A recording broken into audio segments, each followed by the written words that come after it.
What is going on, people? Welcome to Throwdown, episode 321. I'm your host, Tony Polanco, and tonight I'm joined by Emilio Lopez. What's up, people? How's it going? Chris Seeley. Hey, what's up, everyone? Carlos Romero. Yo, yo, yo. Brett Murdoch. Yo.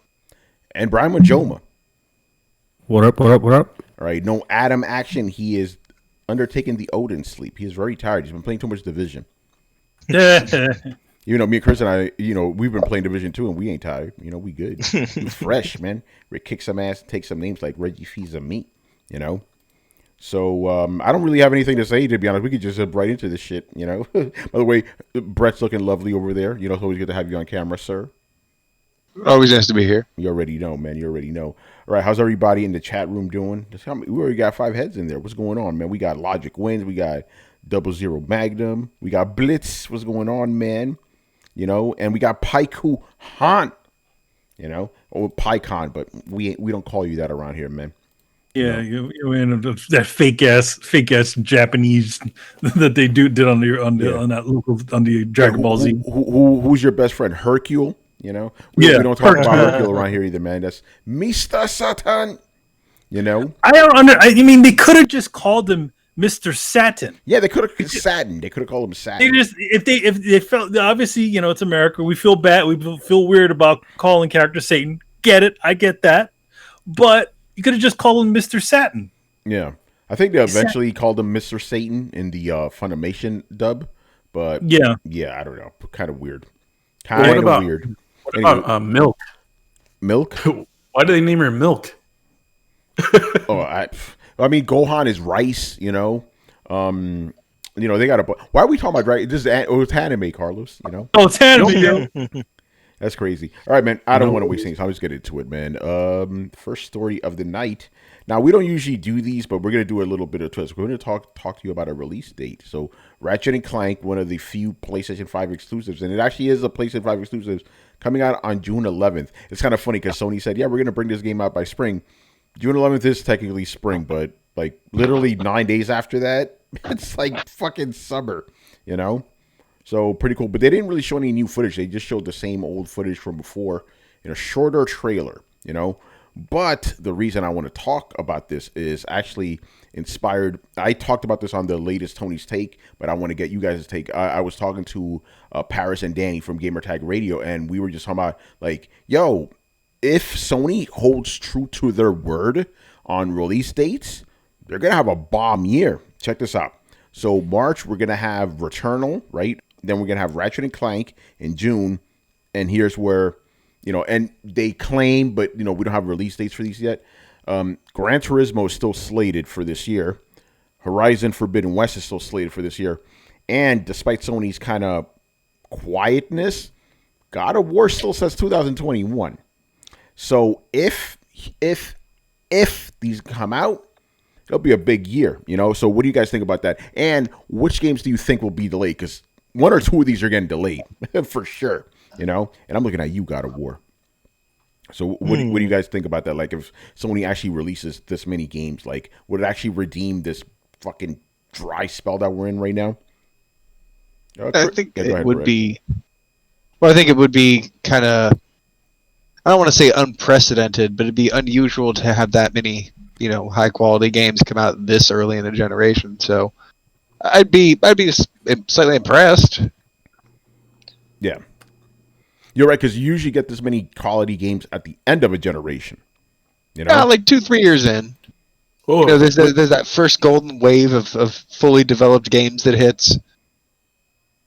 Yeah. Whoa. Who said these games are quality? Well, these are big AAA games. I don't know about Returnal, though, but, the other ones are for sure. Go ahead, man. I mean, the thing about it, I feel like a lot of those are just sort of iteration games. They are iteration games. You know what I mean? They're not. Returnal's the only new one. Yeah, Returnal's the only new one. Most of those games, just sort of redoing sort of what we did before. I don't know how much additional you need on top of that. I feel like sequels are a lot easier to make than actual new titles. I'm not saying that they're using everything from the old games, but they got a lot to build. They don't have nearly as much to to build off. They have a lot to build off of already. That's already been pretty much there. Wasn't the when Horizon came out, wasn't that new engine made right before the game? No, that has been around for a while. It's the Killzone engine. It's literally that engine. It's the same engine they used on Killzone Shadowfall. Okay. They sort of opened it up to be able to do an open world game. Yeah, and who knows how long the game's been in development. Yeah, I mean, they took for Horizon Zero Dawn. It literally took them most of the generation to make that game. Yeah. When that finally dropped, what was it like? It's close to the end of the PlayStation 4, right? It was 3 years before the end. No, it actually kind of came out in the middle of the generation, to be honest. Okay. Yeah, 17. Yeah. Right. So, but yeah, no, it would be pretty crazy. The big one for me is, besides God of War, because every God of War game has always been delayed. I think Gran Turismo is going to get delayed because, Yamauchi, right? That's the guy's name, the developer. That guy, he's crazy. He'll take months just to make sure a tire is correctly rendered, and with the 4K and all that, he probably has even more stuff to play with. So who knows? But it would be good. I think if that game does come out, it'll probably be the summer, right? Like August-ish. And I know it sounds crazy, but games do release in August. Control, not a PlayStation game, obviously, but it did come out in August. And Ghost of Tsushima, wasn't that in July, I think?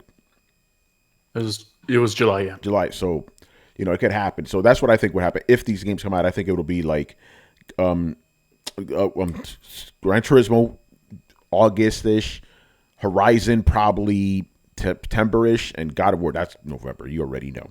If that comes out, that's a November-ass game. But of course, actually, what about the rest of you guys? What do you think about if these games come out or not, the reality of it, if they come out? Chris, what do you think? Well, I think just don't make the mistake of releasing too much too soon. Because, I think we've seen with last year, you don't know what the future holds. I think Nintendo made that mistake. They had Breath of the Wild ready for the Switch, right? Yeah. And they had Super Mario Odyssey the same year. And they had in their basket, they had Bayonetta 3, which is yet to appear, and Metroid Prime 4, which is a hot mess. And they had to lean on Animal Crossing, which, yes, okay, Animal Crossing has done really well, but you can't lean on one evergreen title. This is Wii Fit all over again. And if you lean on one evergreen title, eventually it's going to collapse. You can't just lean on one thing. You have to have everything ready. And as I went over in the financials, they failed to mention Hyrule Warriors in there, so I'm guessing that game did piss poor for a holiday. That was their holiday game. They actually devoted an hour at TGS to Koei Tecmo to talk about it, right? Yeah. That was their holiday game because they didn't have Breath of the Wild 2. I don't know where that game is. But so you don't want to do too much too soon, because unless you are sure your pipeline, you're going to have stuff to stagger out every so often, first party stuff to continue engagement.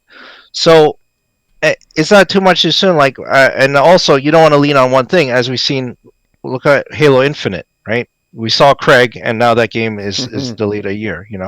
So you have scenarios like that. Yeah, and then of course the the elephant in the room, right?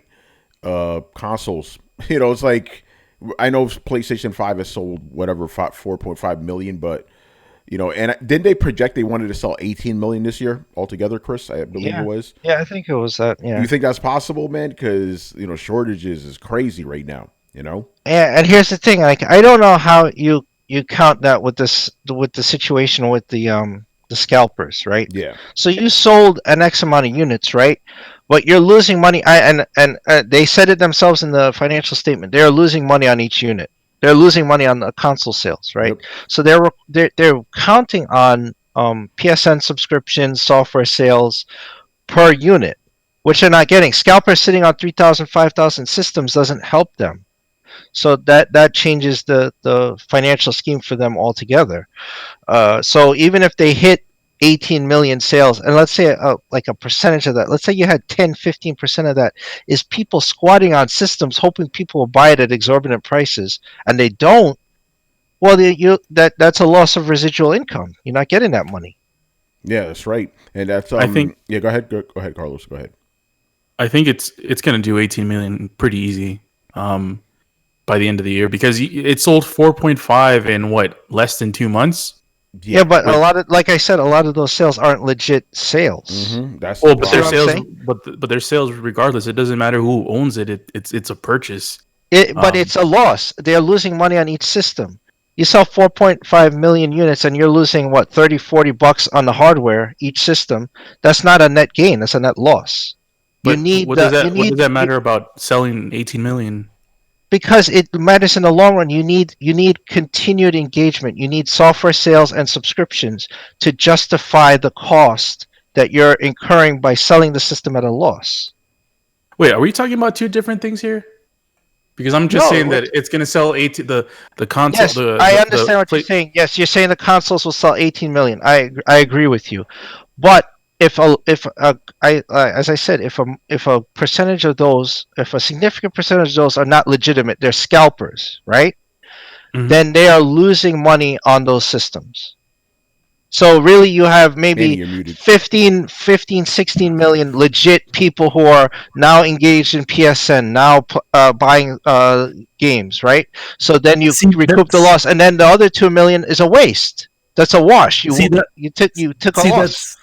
So yeah, the thing is that what Chris is saying is essentially what's happening is, yes, they did make that money off those consoles, but at the same time, being that the people that those didn't go to actual people who are actually buying products or actually buying buying software or subscribing to PSN, it's a loss. Yeah. No. I think you're trying to say that. Hold on.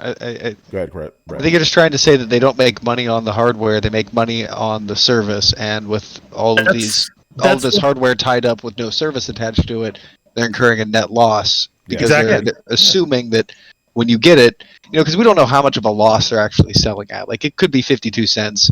Who knows?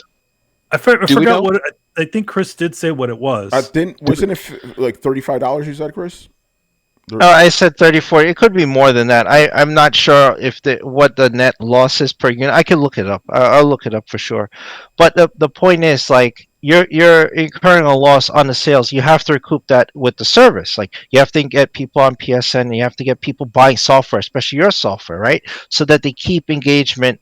And so you're incurring residual income. This is the problem that we had. You get an old couple buying a Wii and Wii Sports and nothing else ever, right? So that console sales a wash. You can't count on that. That was the fallacy of Blue Ocean. You have people not engaged anymore with your system. They're not buying your online services. They're not purchasing games. They got the pack in, and they're perfectly pleased to play that for the rest of their lives until they throw the unit in a corner and it sits there. So that's what you don't want, right? And the Sony's having that, but with scalpers who are trying to flip the system, on eBay, and they can't do it, so they're sitting on it. It's sitting in stockpiles somewhere, just gathering dust. Yeah, and I want to just quickly emphasize that because some of the guys in the chat don't agree with you. They're like, those systems that the scalpers have are eventually going to be sold. We don't know that, man, and right now they're not being sold. No one. Some people are. Don't get me wrong, but most of the systems these guys bought, Chris, correct me if I'm wrong. They're going to be sold. They're not going to throw them in the trash. Yeah, they're going to get sold eventually, maybe even at a loss to scalpers. But that doesn't matter to Sony. No, it doesn't matter to Sony and them. But the point is, those systems these guys are sitting on these things. Understand? So they're not. No one's ordering PSN through them. No one's buying games for them. So but let's put this in perspective, though. Yeah. Like, when you say that they're sitting on them, they are PlayStations that are already sold.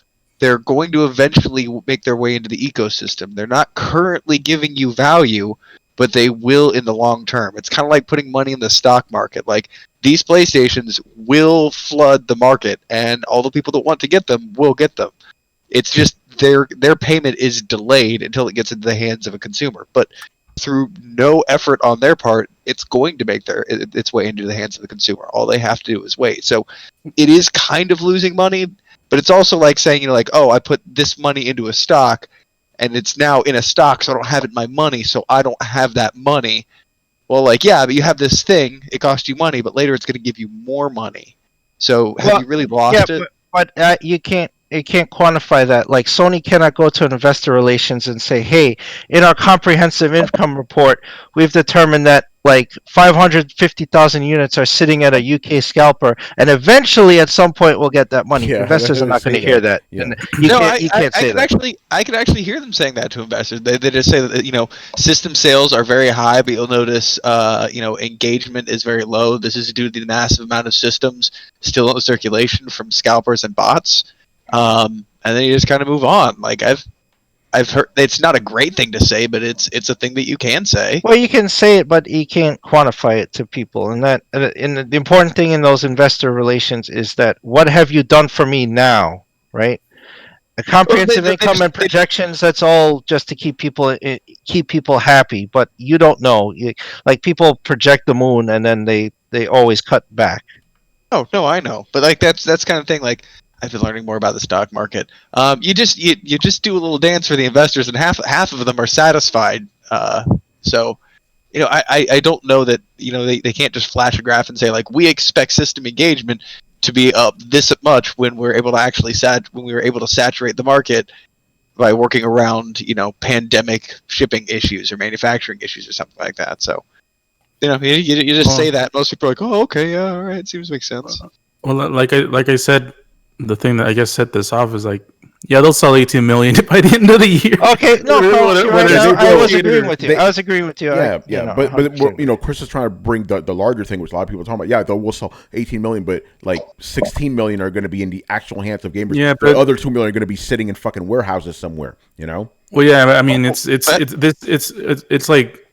like selling something. It's like selling a ticking time bomb. Like this thing is going to go down in price significantly when Sony like starts shipping more of these things. Yeah. And it's just an inevitability. These people are not going to sit on PS5s till the end of the year. They have to sell these things, and that's or they're going to lose.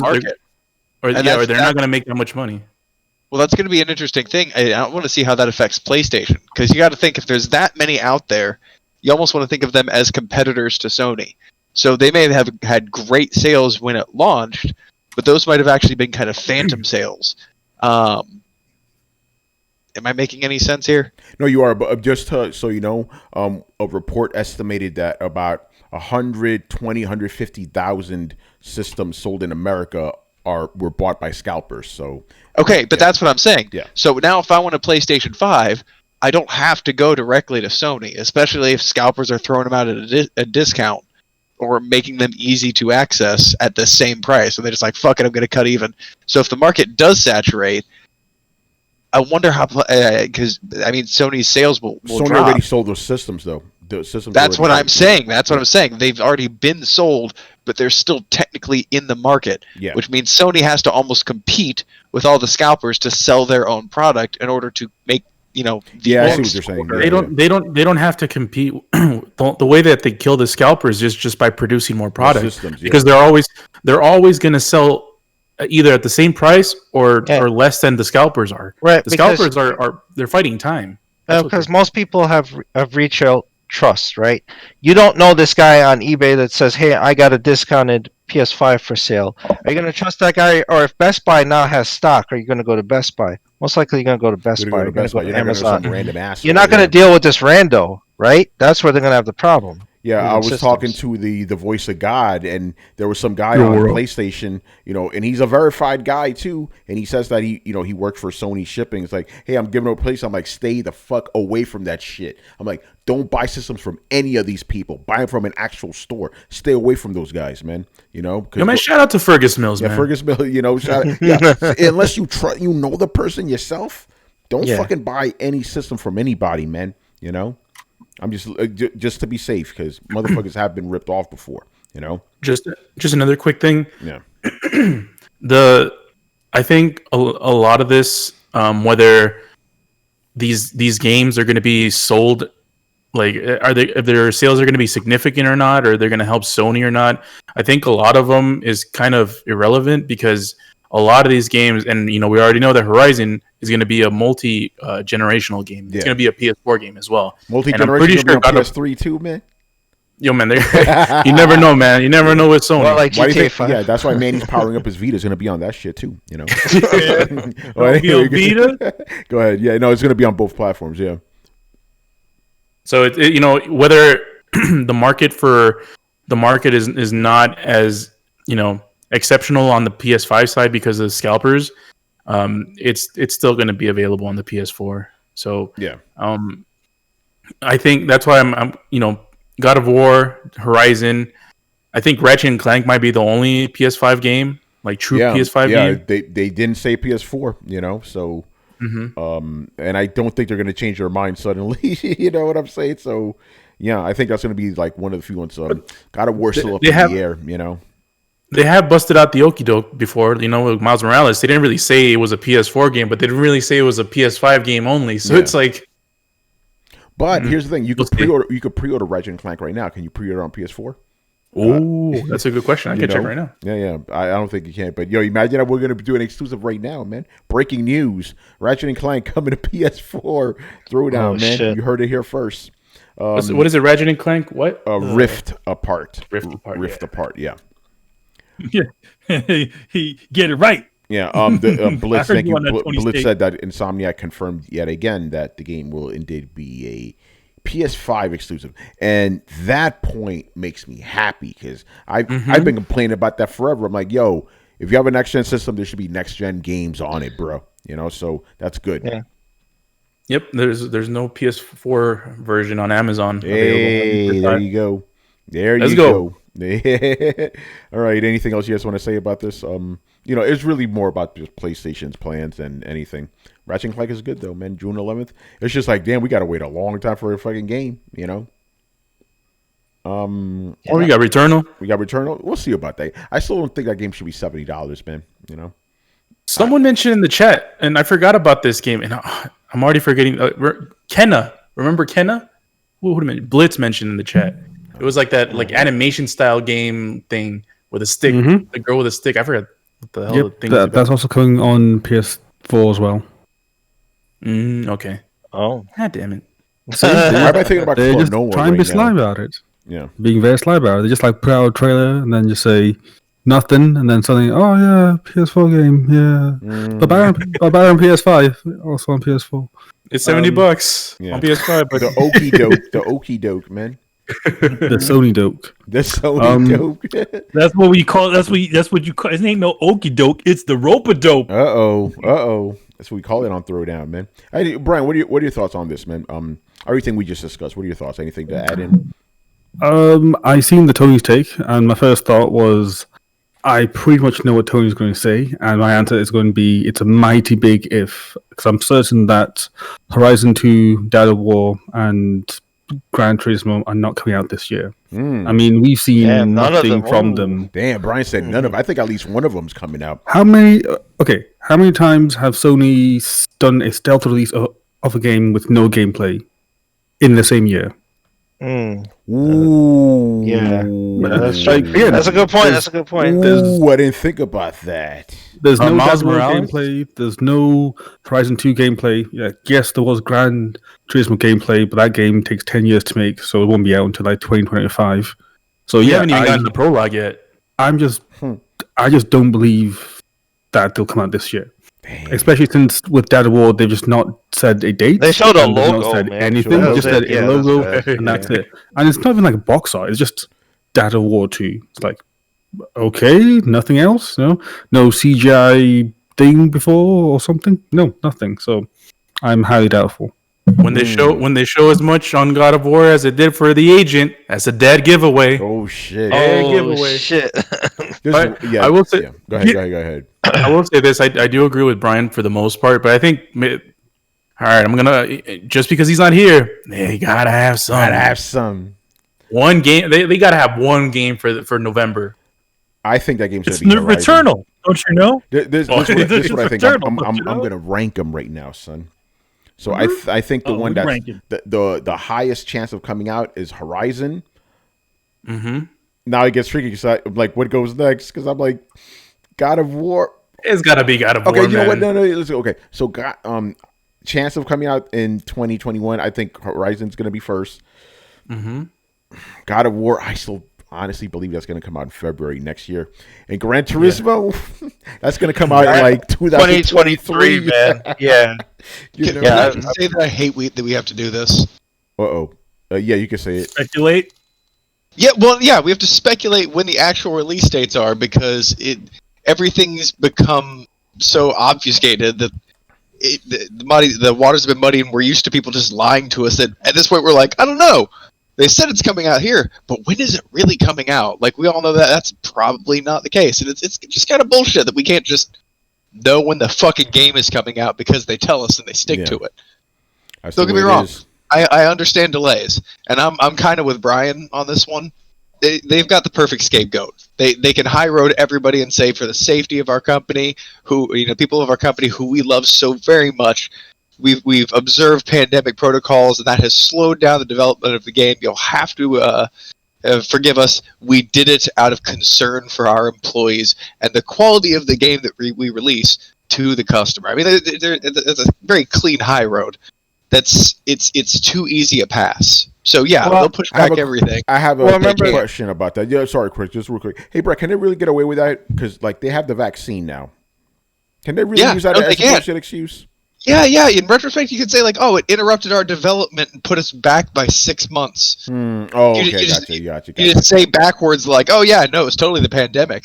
Yeah, and that's what I think a lot of people are going to do because they have this crazy year lined up where. And I think they know what Chris is saying. Like, you don't release too much too fast. They've seen Nintendo kind of drip feed their customers.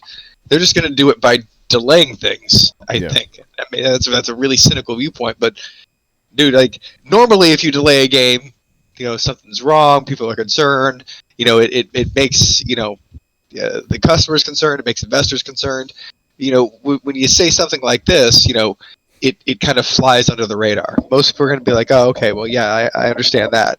And then the investor's going to go, okay, so our payoff is just pushed down the road a little bit. I can deal with that. So real quick, shout out to FFG Axel for subscribing in Prime. All right. Thanks, man. Hey. Thanks. Very nice. All right, Chris. That's pretty much all I had to say. Perfect excuse, man. People are going to jump on that bandwagon. Yeah, Chris, what were you going to say, man? Oh, I was just going to say the old proverb was it's easier to ask for forgiveness than permission, right? So the dates are not for us, right? They're for investors to get investors excited, to keep them happy, and to set expectations based on your projections for the fiscal year. That's what the dates are for. Where the forgiveness comes from is from us. It's like, oh, sorry guys, we lied. It's actually like whatever. They know most of the time when they're not going to release a game whenever they said they did, right?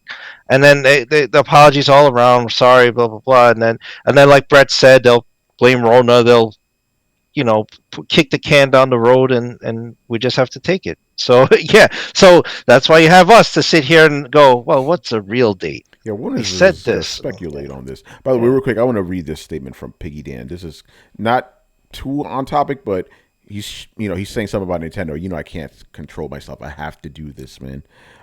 He goes, but he's a Nintendo fan, so it's real, I'm a huge Nintendo fan, and this frustrates me. I know they have plans, but during the entire pandemic, Nintendo mostly announced games that are ports from Wii U or games made by other studios. Yeah, but and Piggy Dan, I want to get your thoughts on this because because I see most Nintendo fans as really. They just accept whatever Nintendo gives them happily.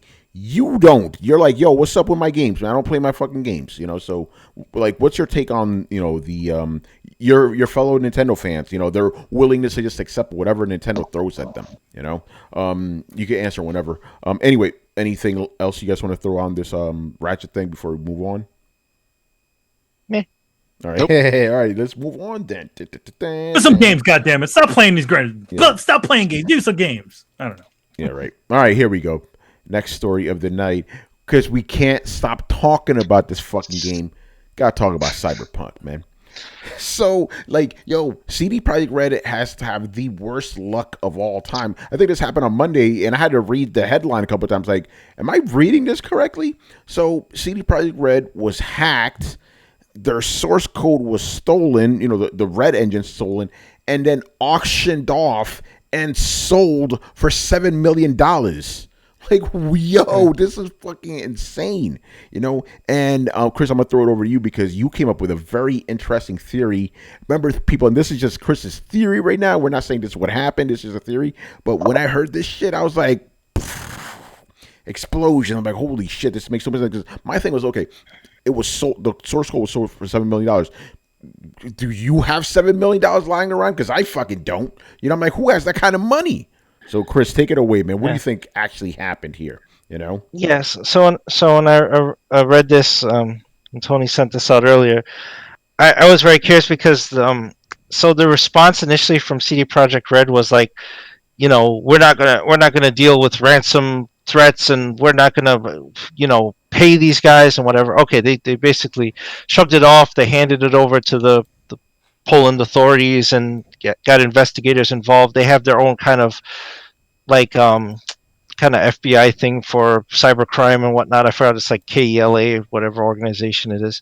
So they started investigating. That it only took a day after the first article came out. I read that it was like on the 9th. Oh, they got hacked. Their stuff got stolen. Their per-first servers got hacked.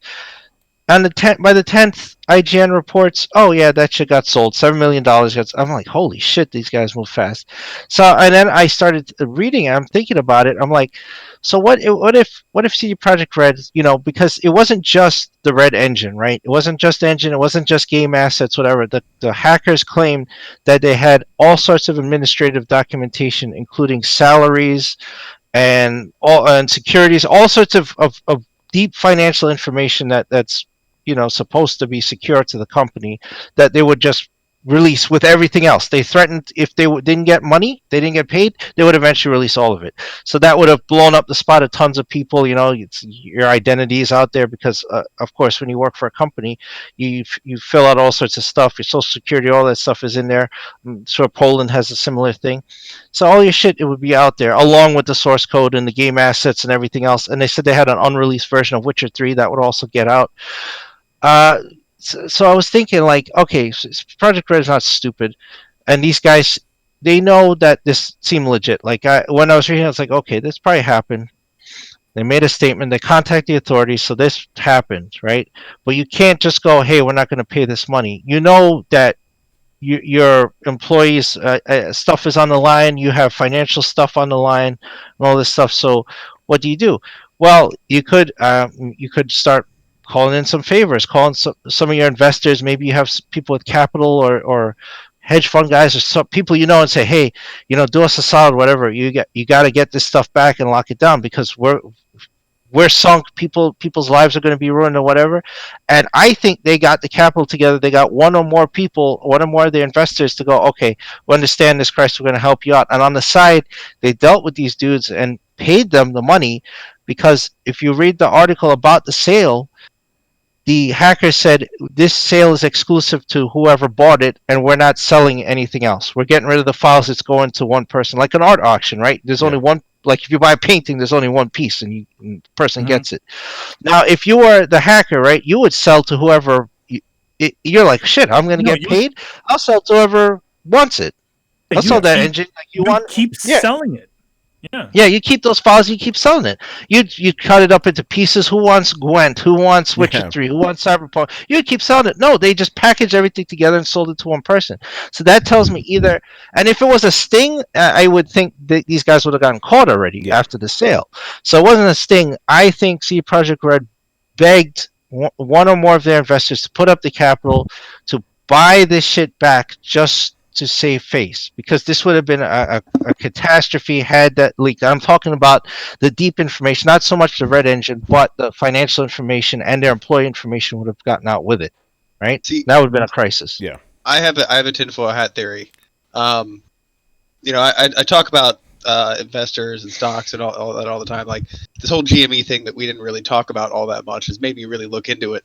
I also, Chris, would not say it's beyond scope to say a hedge fund picked this up for exclusive financial information so that they could short the company to death. I mean, they could stand to make tens of millions of dollars if they knew for a fact the company was about to go under and shorted the fuck out of it. Well, sure. I mean, like Tony said, like who has $7 million to pick up? Just lying around. Yeah, I think I'm going to buy this shit. Why not? Yeah, go on a dark web auction site and buy the fucking source code and all the information from CD Projekt Red. Developers don't have that money. So I had multiple theories, and then I put in our private chat. But the one thing that came to me was like, they will burn if this info gets out. If I was running that company, I would have begged everyone who ever gave me a loan, my brother, everyone, my family, give us some money to just, because we are fucked if this gets out. Like, I would have begged everyone. Like, I don't care. And then so your theory is just as valid, because a hedge fund guy could have gone, this is gold, give us this shit, we'll keep it private, and we're gonna fucking squeeze these guys down and then short that. They could do that too. And they could release the information. They could take it just by saying, they have the financial information, so they know that they can short against it because they know it's going down in flames. And then just to put the nail in the coffin, they release the information that the source code has been taken out. Downplaying the financial information, but like, oh no, Witcher's out. They don't even own it anymore. They got nothing now. Just fucking drive that shit to the ground. Like, by the way, CD Projekt Red a public company? I don't know. I was actually going to ask that. Because GZDR says they're not a public. He says they're not a public company, so you can't short them because they're not public. Are they not public? If they're not public, why do they have investors? Yeah, they Yeah, they went public like 8 years ago. Okay, they went public. They went public. Okay, so there we go. Just had to clarify that. All right, continue. Sir. Continue, sir. Yeah, like, I'm not sure. Okay, so for the people who haven't been listening or haven't been paying so much attention, a short is basically a Wall Street equivalent of placing a bet that a company will go out of business. You're investing money to see their value go down instead of up. It's very weird and very complicated, and involves borrowing shares and stuff like that. But there's a way to bank on a company going bankrupt and make tens of millions of dollars. And in a fiasco like this and something in the highlight, I don't think developers have the money for that. I don't think a rival company would drop that kind of money just to steal an engine, because that would go public too much. Nobody can use this engine without it being recognized. I don't believe that the engine and the art assets and all that stuff, I don't believe that was the real target when somebody bought this. That wasn't the real acquisition, because it's essentially useless. It's got CD Projekt Red's fingerprints all over it. It'd be super easy to show that somebody stole your engine. So let's take that and put it to the side, because that's not a real asset anymore. So what is? I'm buying into Chris's theory. So what is the real asset here? Financial information. Yeah. And just real quick, because on the subject of what have they stolen, they have documents relating to accounting, administration, legal, HR, investor relations, and more. So it's just not the engine. There's a lot of other shit in there. Yeah, and all that private stuff will cause a crisis. Because let's say, all those lawsuits that CD Projekt Red is undergoing right now. Yeah. Well, all that counts as legal stuff. You have kind of confidential information in those lawsuits that are now in the hands of the hackers. You have your entire employees' records, their whole lives, their salaries, everyone's shit now out there. So that's the real gem. And so both my theory and Brett's theories are valid. Like that's the key. That's the juicy tidbit. It's just who was willing to pay. Either you were working with CD Projekt Red, pay for it to keep that shit under wraps, or like Brett said, you are looking to squeeze the hell out of the company, and you bought that shit to leverage against them and see them collapse, and you make money off of it, right? While you now ransom this shit, because like the hackers don't care. This and there was theories like, these were angry people who were mad at Cyberpunk. No, angry people are mad at Cyberpunk. Even if they could have hacked their perf servers and steal this shit, they would have just put it out online. Like, there you go. Fuck you guys. They wouldn't. Yeah, they were totally. Whoever did this was totally piggybacking. Like, you're telling me, oh, you're a fucked up company because you lied to people. Like, what the fuck are you doing, man? You're selling that shit all over the place, so you ain't any better. Yeah. You stole this shit. I mean, it's not like they hacked into there and they just like, all right, we just fixed up all of fixed up all of Cyberpunk, so release that shit now. Like, they didn't do that. They just said, oh, mine. Oh yeah, we're selling it. And if they do think they're doing something noble, it doesn't look that way. No, they didn't. They're not claiming that. They're not doing nothing noble. They flat out said, "No, here money. we're taking your shit. We want money." That's all they said. That's all they said. Well, no, but they said that in that thing from CD Projekt Red, they did have a transcript of whatever email thing that they said, and they said stuff like, "You are a horrible company, and you did." Well, that's how you cover it. That's a bullshit. That's like the beginning of Die Hard, where these motherfuckers literally go pwned into shit. We've pwned you. They literally said that. Hilarious. Yeah, so that was the media initially when, oh, these were angry gamers. Really, guys? No. Yeah, it's a great cover. It really is. Yeah. So, and honestly, it's a great play if either Chris or I's information would be accurate, which I firmly believe it is, because if you follow the value, there's only one thing that's important, and it's only important to one kind of person. Damn it! I lost it right in the middle. Yeah, it's either important to people. It's either important to people who are invested in the company who want to keep that stuff secret, or it's important to the guy who wants to leverage money and bank off of the collapse of the company and guarantee it. You guarantee it if you have that information. Yeah, and it's easy to be like, yeah, throw something like pwned in there, and they because here's the other thing. There's a reason they want to keep it secret. And my tinfoil hat theory is, if one big hedge fund has exclusive information, that's basically insider trading. But honestly, they get away with that shit more than you'd believe. So, they make their bets, burn the documents, and take their money. Yeah. Well, here's my question though. It's like, how do the person purchasing whatever this information is, or group, group or person, whatever the entity is, paying $7 million for this information, how do they know that this information contains something valuable or something that they can use in the future in order to know their, like, to have quote unquote like sort of insider trading information you in order can look up to short their information. stocks? It's a publicly traded company. You can look up their information. You can see their financial history. You can see how. But why do you need to pay $7 million to know that if that's public information? Because if you pay $7 million, because it looks like CD Projekt Red is hovering kind of near the bottom, like they may go bankrupt, or the gaming community may come up and save them. It would be considered a really volatile company right now. And if you could say 100%, this is going to land on black, because that these lawsuits, they're internally saying we're fucked, we're going bankrupt, we're admitting it. And you look over their financial information and see, there's no way that they can continue at this rate. But why do you need to pay $7 million for that? Because, dude, you understand that you misunderstand the amount of money that these guys throw around. They'll put $10 million into a stock that has a very large chance of failing. No, bro, that's pocket change to them. I don't think you understand me. Like, all the information that you're saying to come to the conclusion, to those types of conclusions, are public information. I'm saying what? Well, I understand what you're saying, Carlos. So the point Brett's trying to make is like, if I'm the guy who's buying this to squeeze them and cause the company to collapse, what I'm going to do is I'm going to take your employee information and I'm going to contact every single person and find out what the fuck is happening in the company and try to use that against them.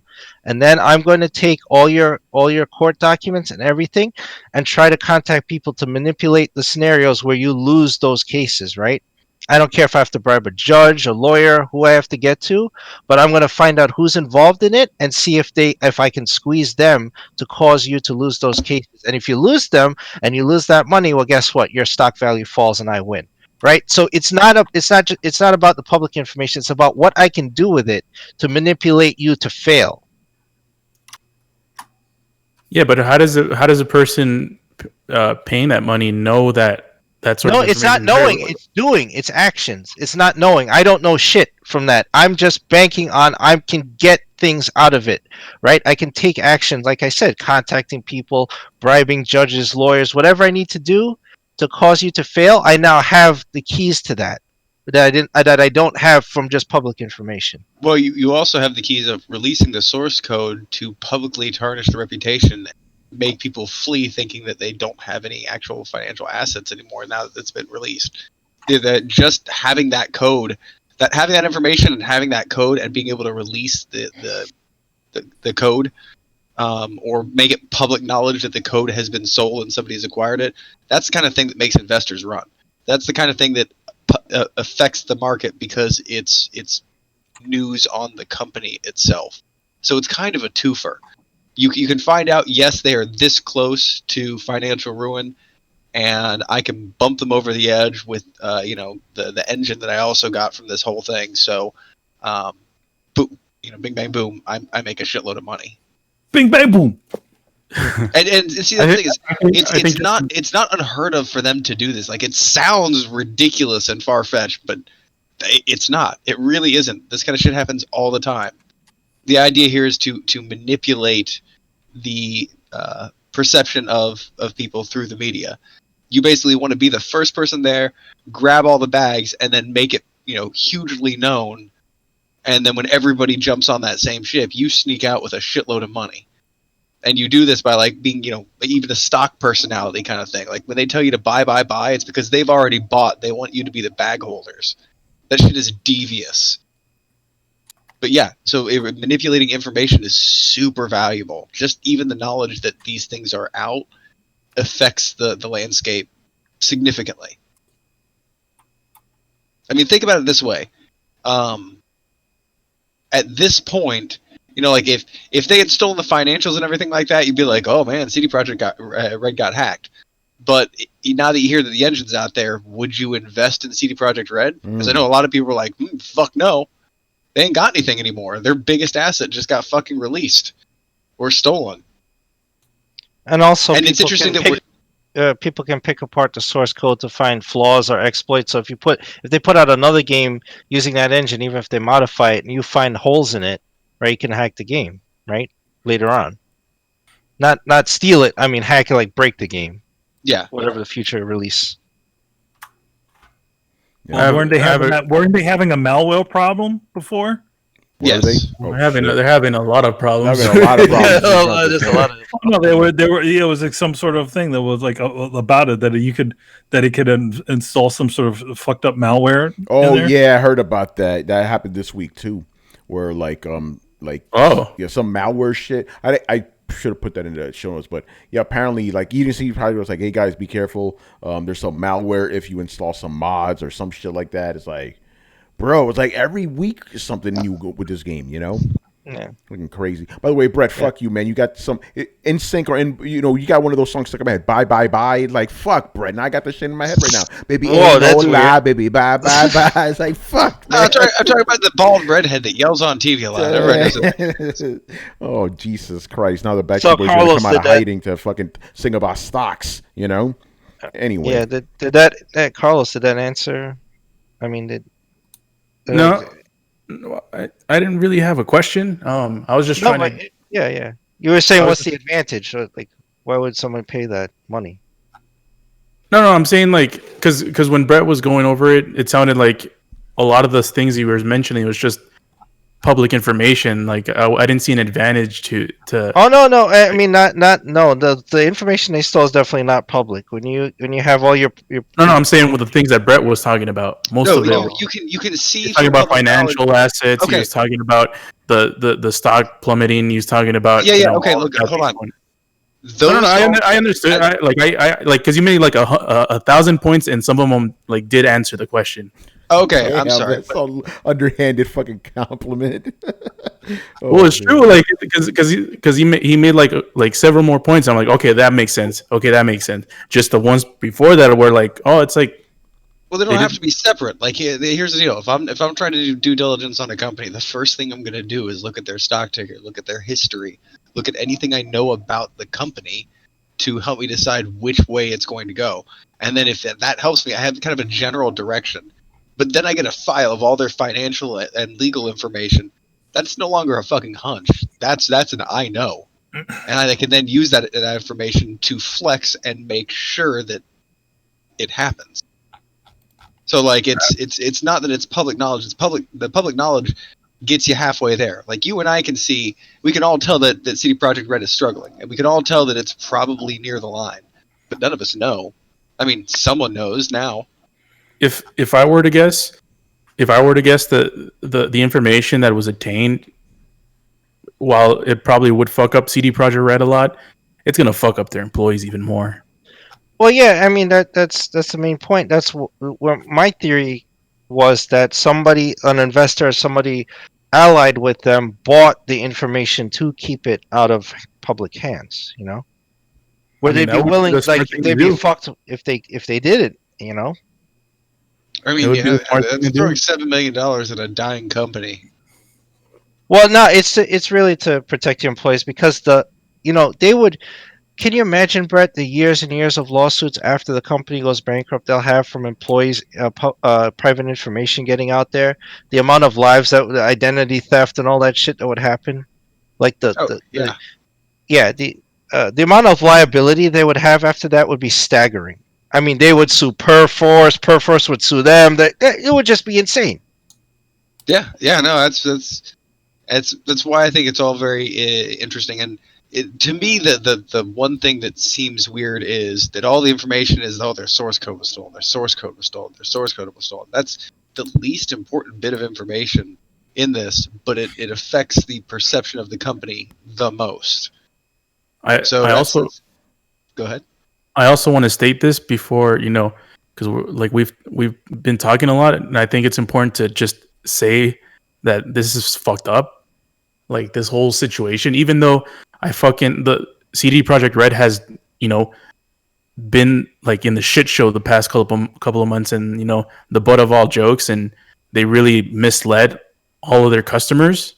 But this is fucked up, man. Yeah, it's fucked up. They didn't really deserve this shit. Let's just. I'm glad we get that out of the way, because there's some people on Twitter that were just celebrating this shit. Like, yeah, good for them. They fucked up that game. They fucking lied to me. Fuck those guys. I'm like, no, that's not cool, man. That's just not cool. So I'm glad you brought that up there. It's like, this is bad. This is bad. It doesn't matter that they, let's just be honest. It didn't matter that CD Projekt Red lied to people, because they obviously did. They didn't deserve this shit. So it's all fucked up, because your employees are the one who gets hurt by this. Yeah, remember, at the end of the day, and we said this multiple times, the people who are to blame aren't the guys who made the game. It's the upper guys, the upper management. They're the fucking problem, But either way, none of this shit is cool. It's so I just want to get that out of the way, because some people were celebrating. So yeah, fuck those guys. Like, nah, man, chill with that shit. This is an unfortunate scenario where, like, at least in my opinion, and I'm not speaking for anybody but me, but the problem is they lagged too far behind.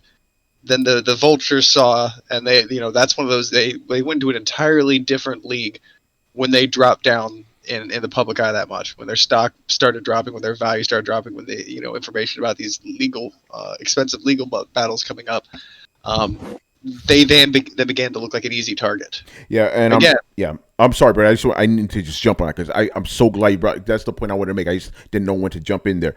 I agree with you.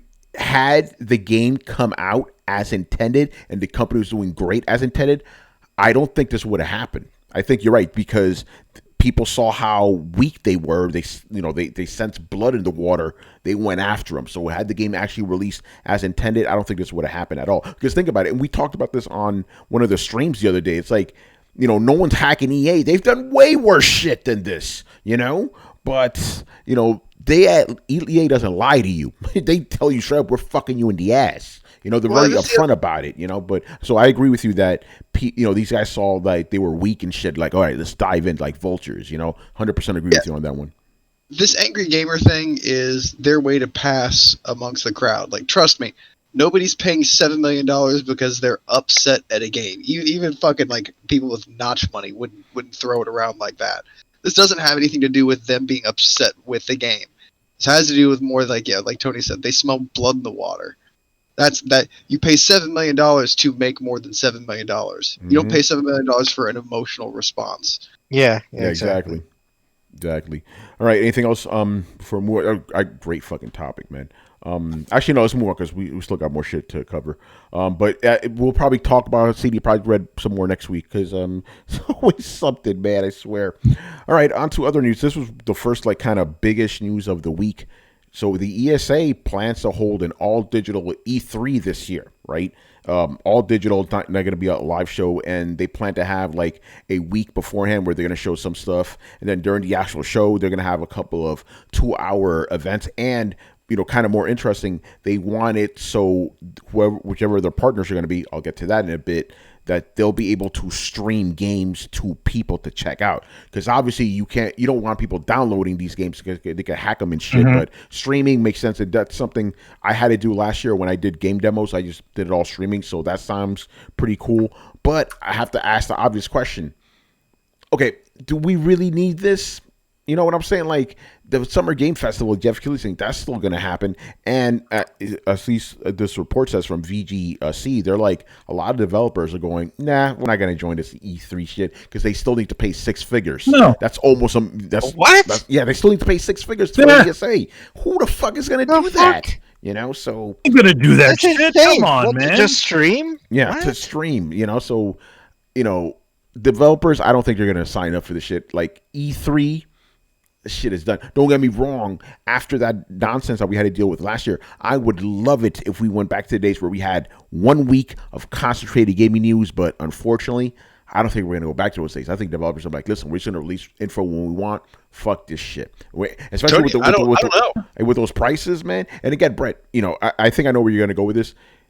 I want it to go back to that way, but I don't think it will. But here's the thing that's changed.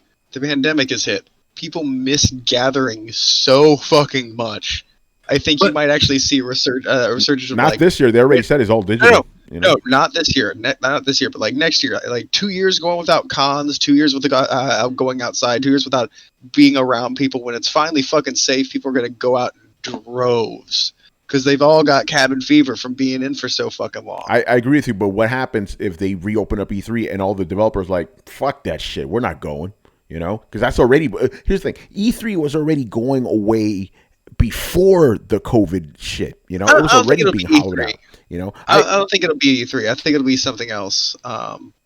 It's going to have to be something else because you know what's going to happen. This is what I think is going to happen when everything opens up again. It's just going to be a bunch of different gaming events all around the country, all over the year. PAXs and all this other shit. Yeah, but that's not that much different than like tattoo conventions, right? And like you have a few big ones that rise up, in popularity, and those few big ones tend to attract advertisers because they've got more eyes on them. It's one of those, if you build it, they will come. If you make a thing where 10 million people are staring at a fucking square on TV, somebody's gonna pay to put something there. Yeah, but don't they have to make it compelling to make those people stare at that square? Right now, E3 is not doing that at all. Like who's going to be there? Some fucking no-name companies no one cares about. All the big guys, they're doing their own thing. Yeah, I don't. Like and even then, even after that, a bunch of people have already been moving away from E3 itself. Yeah, it was already going there. EA had a spot all the way different. I mean, what are those guys? The guys who always do the parking lot across the street. Devolver. Devolver Digital. Okay. Hold on. I think I'm not disagreeing with you guys. I think EA is going to die. I think a bunch of conventions are going to pop up because people want to go out, and they will. Some of them will become more popular. And again, those will attract advertisers. Look at the video game awards, right? Like it's become a quasi E3 where they're announcing games during an award show. It's the weirdest thing, but it just shows that you need kind of this center glom for people to pay attention to release your big trailer kind of thing. Just throw it on the internet isn't always good enough. Oh no, I agree. I just don't think E3 is going to be the thing. No, it won't be E3. It won't. Like it'll probably be one of the PAX festivals, they'll just twist the Game Awards. The Summer Games Festival, the Jeff Keighley thing. Maybe that'll become the E3. I'm talking about actual E3 where people actually go there. And Jeff Keighley, if you're listening to the show, don't charge these people that much money. 6 figures, insane, absolutely insane to be charging that kind of money. The thing about it is, it's like when these places they decide to start charging they start to charge that sort of money. It's like they're not really getting anything out of it. They're not. Because initially, yes, okay, you're at a convention, that's fine. You have something there, but what does that have to do with online? Like What are you going to get? Better internet connection? You know, it's like paying for the privilege of being in this a part of this thing. No, you could literally run an event at the same exact time with a bunch of things that people actually care about instead of wading through a bunch of bullshit. Yeah. Chris, what's your take, man? Oh, I don't know. The ESA is fucking stupid. You know, I mean, this is ridiculous. I'm still staggering from that price. Like, fucking, what have you seen? Like, Sony, Microsoft, and Nintendo are perfectly capable of streaming themselves. I mean, how Microsoft made a fucking infrastructure that actually Sony's using for their store now. Like, you're gonna charge them 6 figures for what? The honor of having your logo on their what? Fuck that. They could stream at the same time. Hell, even when I went with you guys to E3 and I got into the EA conference. EA wasn't even inside the fucking convention center. They just did their shit down the street. Devolver, like Manny said, is in the parking lot across the street. So what the hell do they need you for to go online and stream? They just put up, hey, we're having our stream at the same time as E3 is going on. They don't need them. What kind of madness is this? Yeah, it's absolutely. I'm going to say this: the guy committee, Jim Ryan, man. The one thing. Well, no, it's that one dude. You remember early that year when they switched him out to that new guy. That new guy, I don't think he knows a lot. I think he, I think he doesn't get the new ESA guy he's talking about. The new guy, man, he put it like he just doesn't know a lot. He doesn't know a lot. Very nice way of saying he's a fucking idiot. I mean, it doesn't hold a lot of impact what I just said, but still, like the same. He's not connected to what people want, and it's definitely not what E3 has become. I'm sorry. They're going to have to think about another way to create income for themselves besides charging all this money to something that would normally be free or for a company to do. Well, it wouldn't be free, but it would cost them a lot less. It would cost them a lot less. Like for Sony, Microsoft, or any of those other companies, how much money does it take to sit some dope in front of a thing to host the show? Who's probably on the staff, who's probably already getting paid to be there. That's not going to... Talk about Mark Cerny that way, man. Or is he? You can get anybody to sit there. It could be that, whatever Sony's usual hosts that they have there. There could be those guys from, PlayStation Access. It could be anybody. Holly, man. She's exactly good. Oh, no. Holly's gone, man. Holly's at CD Projekt Red. She moved over. Holly Bennett moved over to CD Projekt Red. Last year or the year before that. Yeah. Oh shit! She was running for that identity protection. Yeah, right. She was running PR for them. It's got that Phil Harrison energy right there. Oh shit! In fact, I think the year that Paris came out with the fanfare and all that, she was there. So man, that's Holly's gone. Holly, all right, man. Anyway, any other thoughts on E3? Go ahead. Just regarding not regarding a couple of things, but regarding first the whole news about being all digital E3, all day digital. For me, it's been a digital event my whole life, so nothing changes. So it's like, all right, cool. But yeah, like Tony said, these big companies aren't gonna go, man. Maybe Microsoft will go and like try to get some theater. They already have their theater. Why they don't need to? They don't need them. Yeah, they don't. They Microsoft don't need already to. left E3. Yeah, they had a theater across the street. The same theater they bought the same theater that Nintendo used to use as the to do their presentations. They bought it like a year later, and then they essentially just moved all their Microsoft event into that. Yeah, the last year I was at E3, I didn't have any Microsoft appointments in the actual convention center. It was at Microsoft's building, so they were already gone. I thought they were there. No, okay, they were. Well, they were there. They were there in the sense that they're down the block, right across the street from. Well, just like EA was down the street, Now EA is in fucking Hollywood. That was a fucking mess. But Roscoe's Chicken and Waffles right down the street, so that was good. You know, Yo, man, you can't do that as a digital event. Roscoe's can't be no digital event. Yeah, yo, when you can download fried chicken, man, that's it. Man, that shit. 3D. Well, you can have it in a console. I remember the case. That's right. Yeah, the most powerful console ever, man. Yeah, can your PlayStation fucking fried chicken? I don't think so, man. Man. Oh my God. Man, all right, let's move on, man. All Go right, back to what you were saying.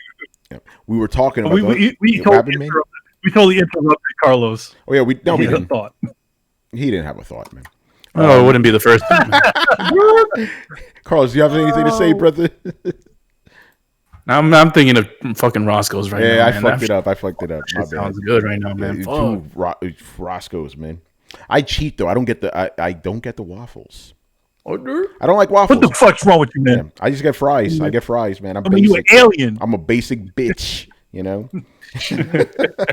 All right, yo, let's move on, man. We're talking about him. Let's talk about everybody's favorite company, who was voted like 3 years in a row the worst company in America, despite like these fucking billionaires that actually steal your fucking money. EA.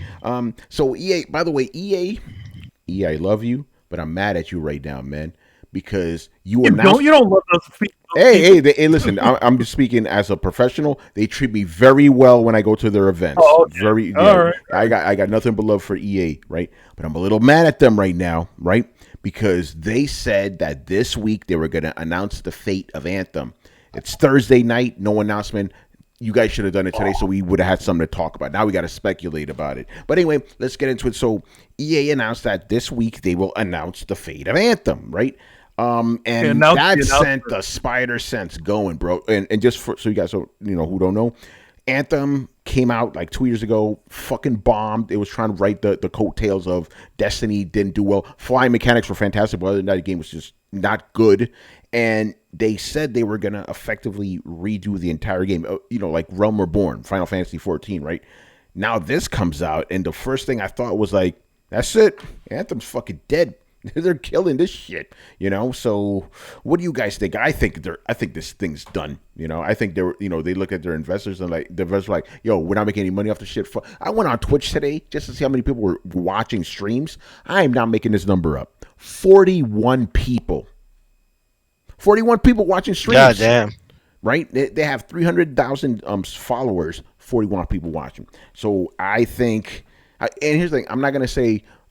I'm not here trying to say that games can't rebound. Obviously, we've seen it a million fucking times. Every single game from Ubisoft, except for Broke Point, has come back, But this shit, I think EA's like, fuck this. We're done. Kill this fucking game. So what do you guys think? Why wouldn't they just say that's that? That's exactly it. I know. I think they'll probably announce it tomorrow. Watch them announce this shit. By the time you guys are hearing this podcast, they probably would have announced it. Yeah, I mean, it should go. Like you said, there's no engagement. Like, there's no reason to keep it going. Like, I don't even know why they announced. Sometime last year they said they were going to do big updates to it. I'm like, who the fuck is playing this? Yeah, who's playing this? Why are you even updating this? 41 dudes on fucking. Ooh, Tony. So quick update. Just went to Twitch right now, and your 41 is actually slightly outdated. They now have a whopping 50 people viewing. Wow. And this is a game that lends itself to like these type of streams, like Twitch streams, because it's like a looter shooter kind of thing. Man. I kind of, my thinking is it's why make an announcement of an announcement? It's like, oh, we're going to that's announce. Literally what the industry thrives That's on. my point. Yeah. Why not just say it's done? Like it. You don't pre-announce that you're going to kill something. Yeah. Exactly. I'm thinking the exact same thing, Chris. All right. So what do you think? Chris? I think this shit is dead. I think that's what it is. I think they're preparing people for the worst. Mm-hmm. But why do you think? You think that? But the thing is, like, if they already announced that they're going to do an overhaul, why not just say we're going to talk about the new overhaul instead of leaving us with this crazy cryptic message? I'm not sure because, like, here's the thing. Like, logically, we think that the low engagement and the low player base, it's obvious that you should kill it, right? It's like turn off the servers or whatever and just shut it down. But they invested millions in developing it, right?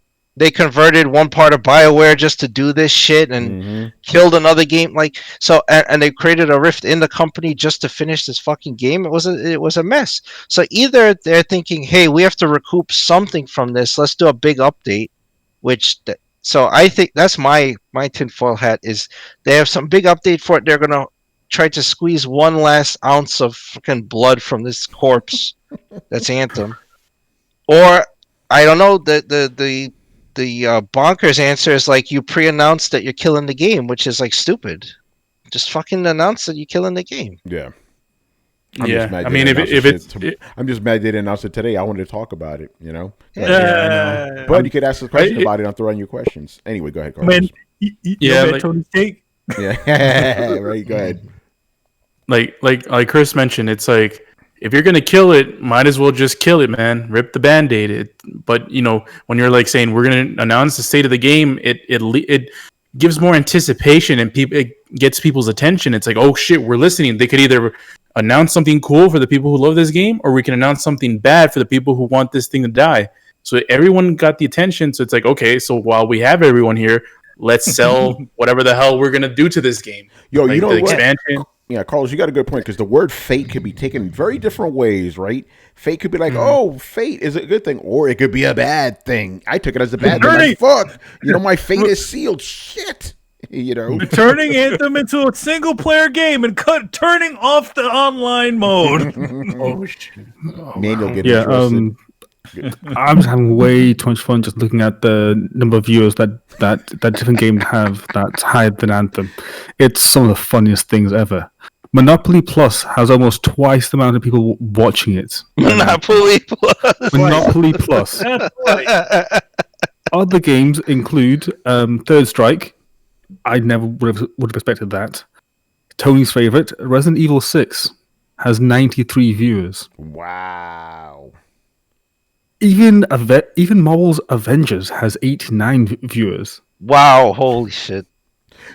Damn, Even man. Godfall has 87 viewers. Like, it's just Far Cry 3, 83 viewers. Far Cry 3. No. It's got double the amount of people. Yeah. Oh no. The OG Yakuza. Not 1, 2, 3, no, just OG Yakuza. OG Bayonetta has more. Who's playing these games and watching them? My lord. Well, that's embarrassing. You know, yeah. Bro Point has more viewers. Bro And that's a shame, man, because you know they put so much, like they put their friggin' A team into this thing, and that's another reason. It's like they put the A team. We haven't heard anything about fucking Dragon Age 4 and like in GoldenEye has more viewers. Yeah. Oh, you mean old N64 GoldenEye? Oh no, there's the thing on that. Yep. The 164 one. No, yeah, the Xbox 360 one that was always rumored got leaked out. Yeah. Well, it wasn't rumored that when I was working at Nintendo, that game was going to happen. Nintendo sued to stop it because they were releasing the Wii GoldenEye, the one that they had to pay Daniel Craig because he was now the face of James Bond and all that stuff. So I remember when that happened. That game was legit going to happen. Microsoft had already announced it. Nintendo put a cease and desist and got the lawyers involved, stopped it. So yeah, that's not a rumor. That shit happened. Yeah. That's inside baseball in case if they did say that was a rumor. Yeah, that'd be crazy. All right, so hopefully EA will announce it because they said this week. So hopefully by the time Throw On Your Questions shows up, we could have an answer and we could talk about it. So make sure you ask us about this. It'd be very interesting. Oh, they start that this like they do like a video or something. They started with the Rough Riders anthem music. It's like stop, drop. Everyone's gonna get all crazy and shit. It's gonna be a fucking expansion, man. I fucking guarantee it. Well, yeah, I just think it's fucked up. Like you said, like they put the A team on it and they converted the B team. They're like, hey, you guys down there, who, you know, you're working on KOTOR and stuff. Stop that shit. Anthem, baby. I'm pretty sure they put all their fucking team on hold. It's like we got to make this shit work. It has to. They gotta have some. Now to quote Anthem, baby. Anthem, yeah. Now I'm thinking about the A-Team. You guys are talking about A-Team and shit. I pity the fool who's still playing Anthem. Yo, can we get the scene? Remember, they always like mod some shit, like they mod their van and stuff before the end of the episode and shoot a bunch of motherfuckers. That was what BioWare was doing. Oh shit! Anthem. Oh man! All right, let's move on, man. Last story of the night. All right, this one's interesting. Apparently, people have been having some issues with the DualSense controller. There have been some cases of stick drift, which you may have heard about from the Nintendo Switch, and it's apparently the same analog stick too. So some people are. It's gotten to a point where lawyers are getting involved now, like they're investigating and all this shit. So I want to talk about this because I want to ask the panel here who has the PS5.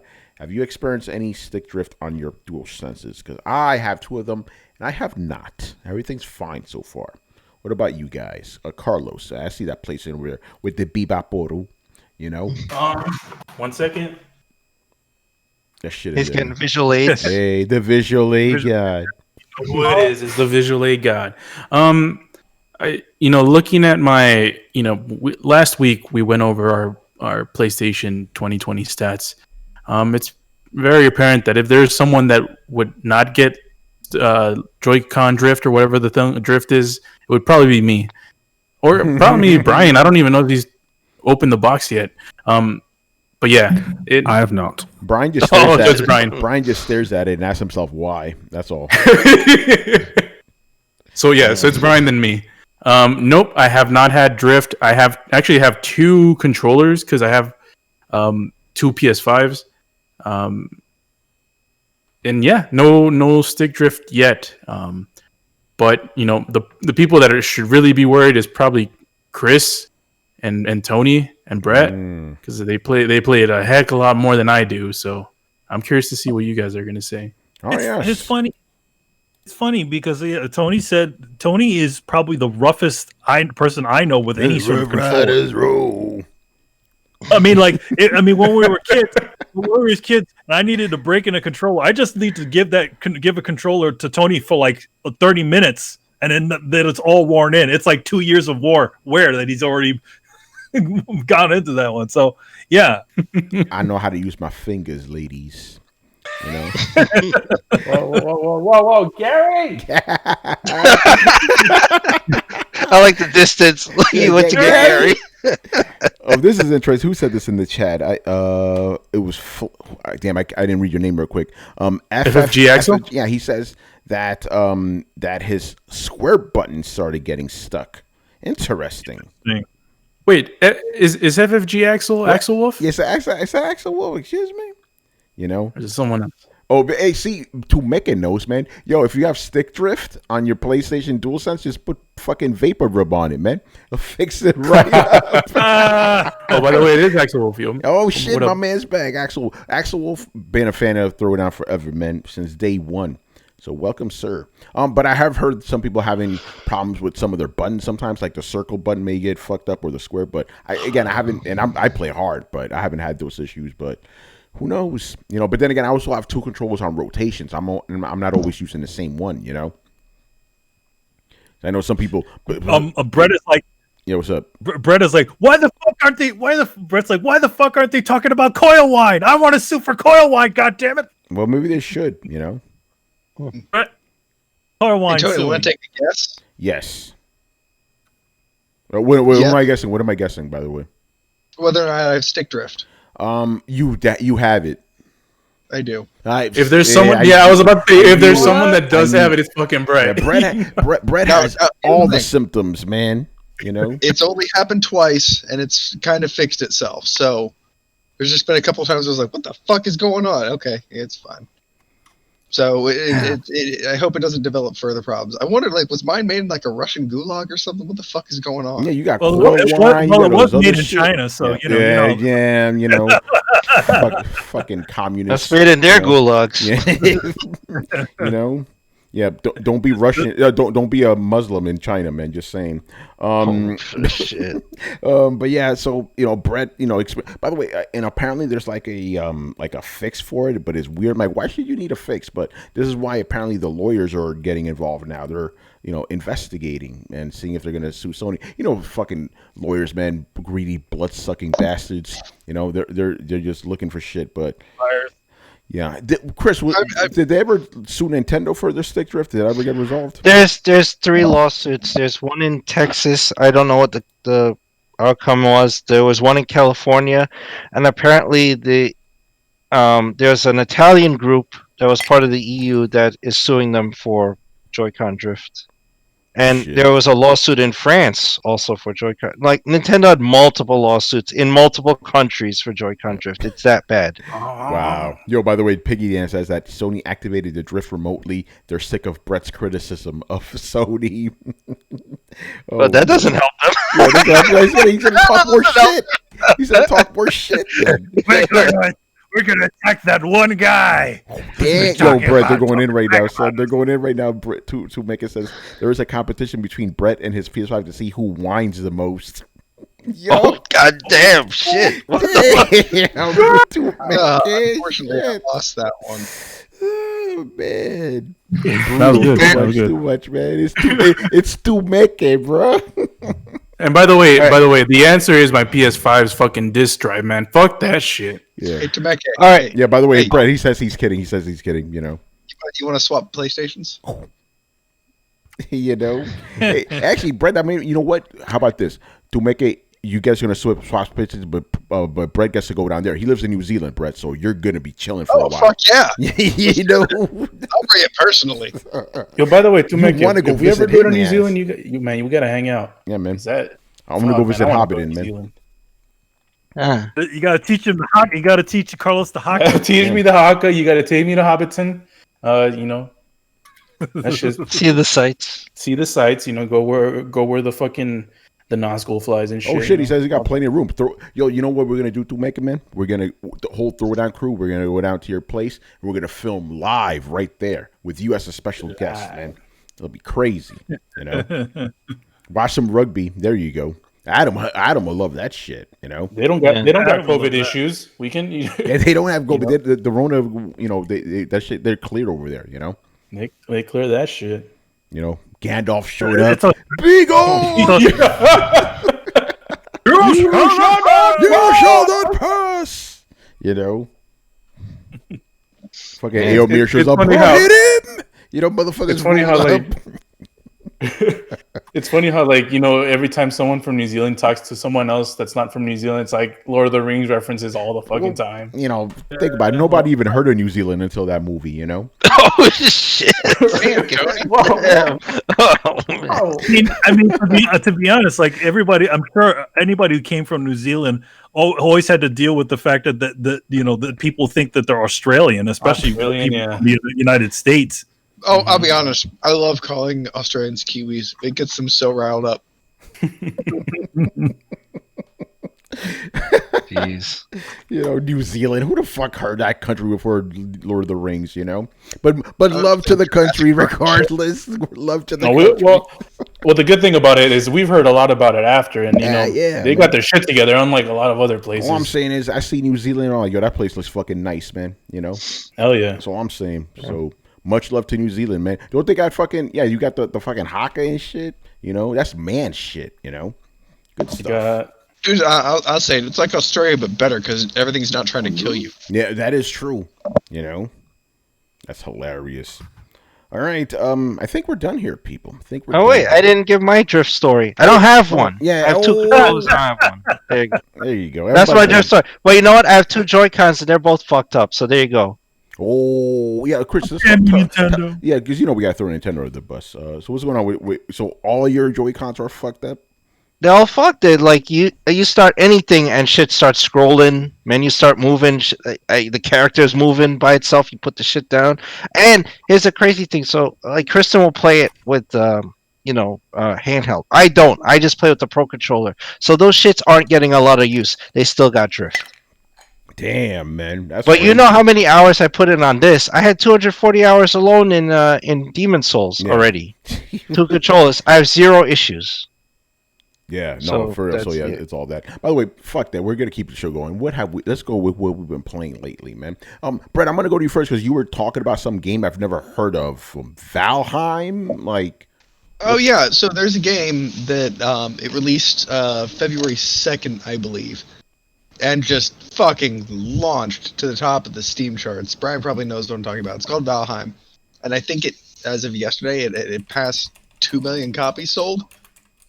And it's an indie game. I don't know what it's about. It's a survival game. You're some kind of Viking. It's very kind of old school graphics, very RuneScape-y. I didn't play it long enough to really get it. I'm not really sure what the draw or the appeal is, and I like survival games, so I'm sure there's something there. But I started trying that to see what all the fucking hype was about. I've also been playing Assassin's Creed Valhalla. Still playing. That game never ends, man. Dude, I'm actually in agreement with you, Tony. This game is too long. Hey, it happened. It got you, man. It's too much. It's too Mickey, Yeah, I don't want to do all this stuff anymore. I just fucking let's move the story along. It was way more interesting when I could actually, like in Fallout, when I could actually build the shelter and build the city. But I'm like, I don't care about any of this shit. Just fucking move on with the story. Yeah, and then I go off and like hunt guys and do assassins contracts and dick around and then turn it off without having made any actual progress. So yeah, the game is sucking my life away. That's crazy. I'm gonna finish it. Yeah. All right, Mr. Manny, what have you been playing lately? Officially, I have not been playing anything. I have a couple of things that I might be playing.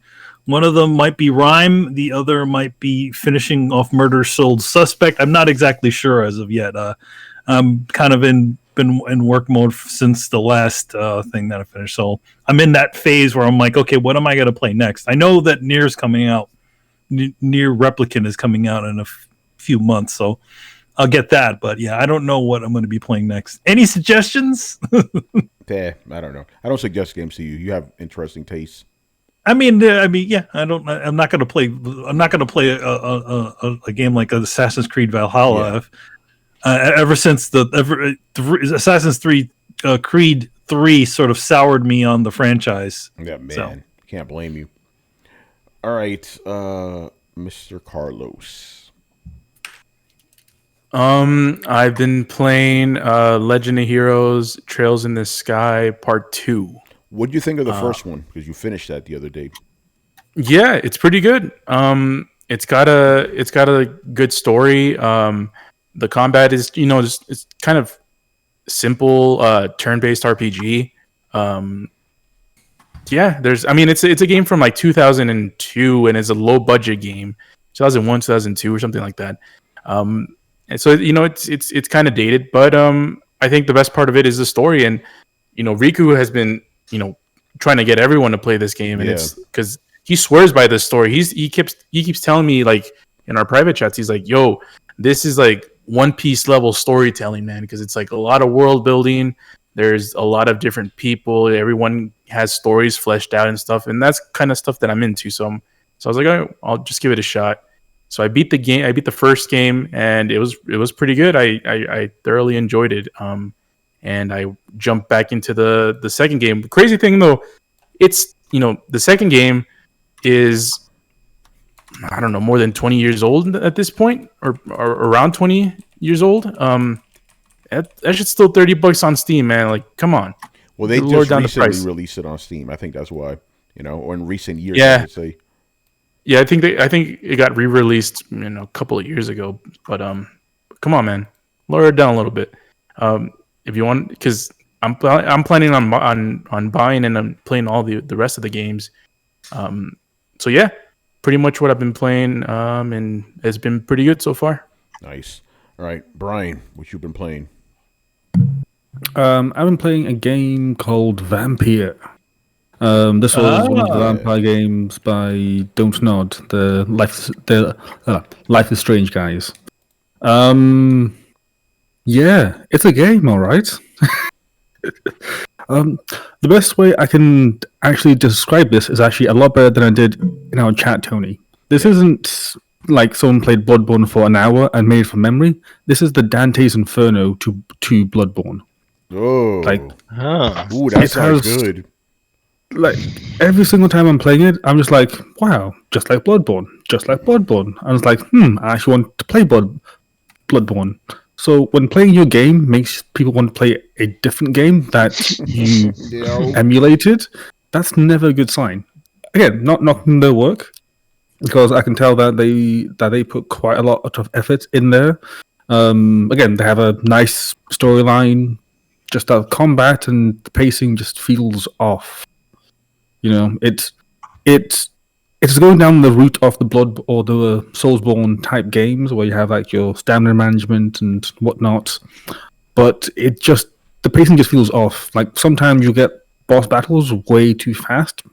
Sometimes it'll just be like a long stretch between boss battles. So it's kind of like, you know, because again with like Bloodborne, it's like maybe every like half hour or so you get like a boss battle, whereas it's like. Sometimes you just get them like 5 minutes, like back to back to back. It's like, why? Makes no sense. So yeah, it's a game, you know. It's a game. Well, you know what they say. Like, if you don't have anything nice to say, don't say anything at all, or else I'll be banned from Disney. Oh, sure. Oh man. All right. And I'm gonna combine me and Chris. We've been playing the same. That wasn't subtle at all. Yeah. Right. Chris, what we been playing, man? We've been playing that Division, baby. Yo, we've been saving America. We have been, man. Yo, as a matter of fact, last night we stormed the Capitol. We're not lying. We shut that place the fuck up. No.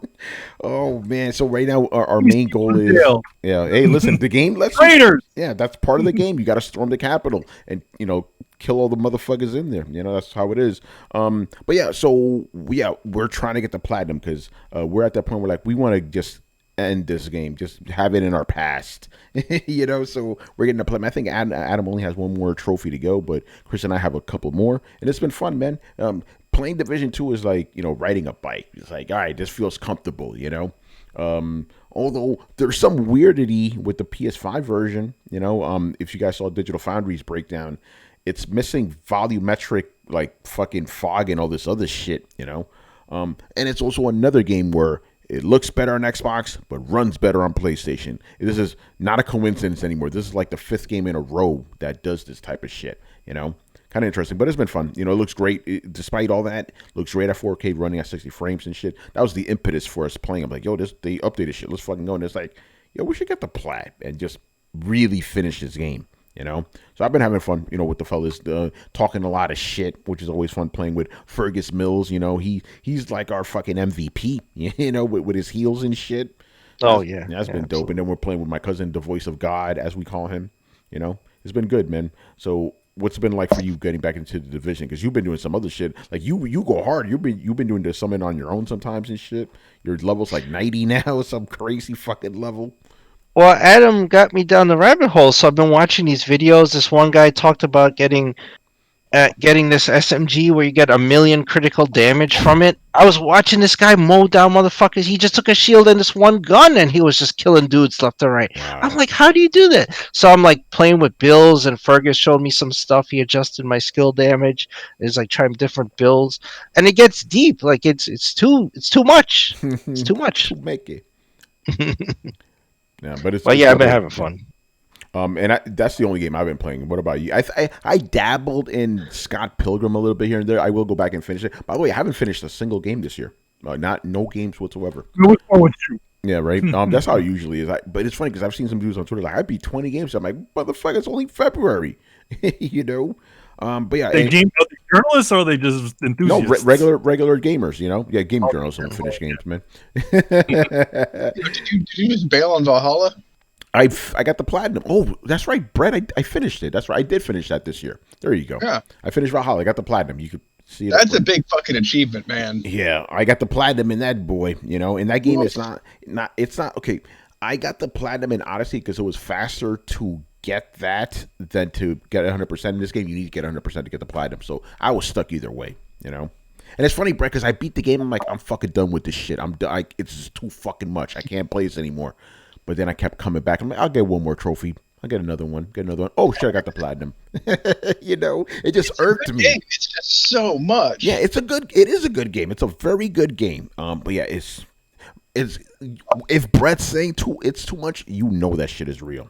You know, because Brett, you always say like you can never have enough of a game. You found that you actually can in fact have too much of a game. The first game I did it for me was Dragon Age Inquisition. I was like, I'm been in this level, the first level, for 25 hours. This is ridiculous.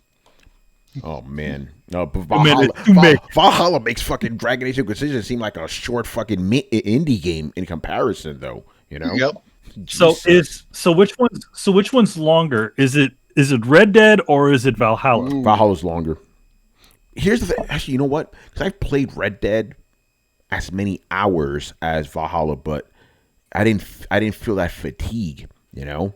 With Red Dead, I had to force like Tony. You need to stop playing this game. Move on to other games because I just didn't want to stop playing it. You know, thoroughly captivated by that game.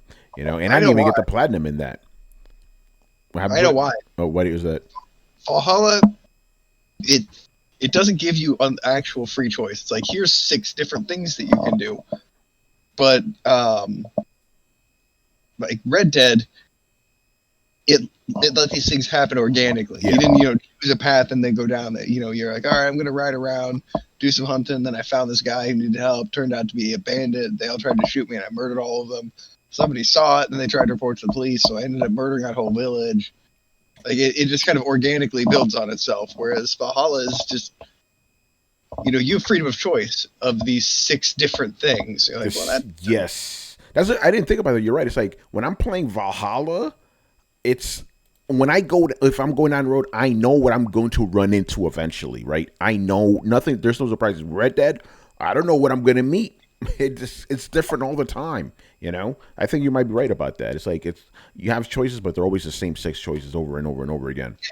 And dude, you can almost live in Red Dead. Yeah, you can. It feels very alive, But yeah, that's Chris. You haven't been sneaking in other games, right? Just the Division. That's all I had time for. Yeah. I've been sneaking in some Scott Pilgrim. The game's fucking dope. I loved it before. I love it again. The soundtrack I've been listening to that repeat. It's so fucking good. Anamanaguchi. Those guys are. I've had it since the first one. Yeah. We're not gonna do it on air because this is just my personal thing. I want to know how they fucking do that shit. Because so Anamanaguchi, to celebrate the release of the game, or re-release of the game, I should say, right? Anamanaguchi is the band that does the soundtrack. They played the entire soundtrack live, with instruments. So I'm seeing a guitar, but hearing Nintendo shit. It's obviously it's actually half and half. So like the guitar and the Nintendo shit is playing simultaneously. You can even hear it in the real song.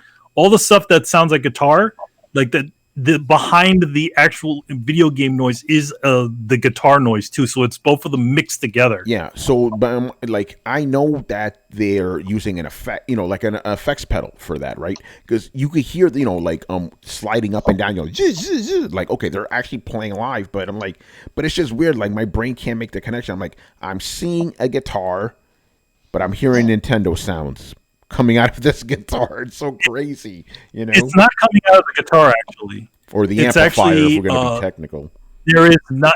They don't have a Nintendo. They don't have a Nintendo effect on their. They're all playing their instruments as they are supposed to be played, but they're playing along with something else. Interesting. It's weird, and they're actually using real Nintendo noises too. They have a weird.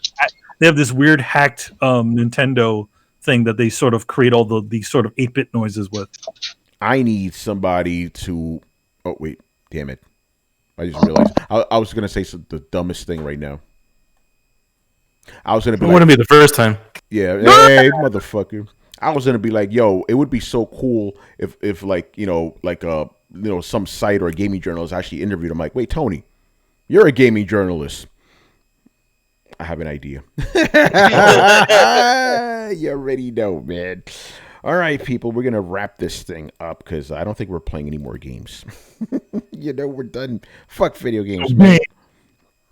All right, people. Games. Yeah. All right. So yeah, you already know, man. Follow us on the Twitch and Twitter. Subscribe to us on YouTube and join the Discord. Where it's this week, especially with Discord, it's fucking popping with all that news that was going on in the pop culture world. By the way, we didn't talk. Hold on. Whoa. We gotta talk about The Last of Us, man. Almost forgot about The Last of Us, bruh. Oh yeah.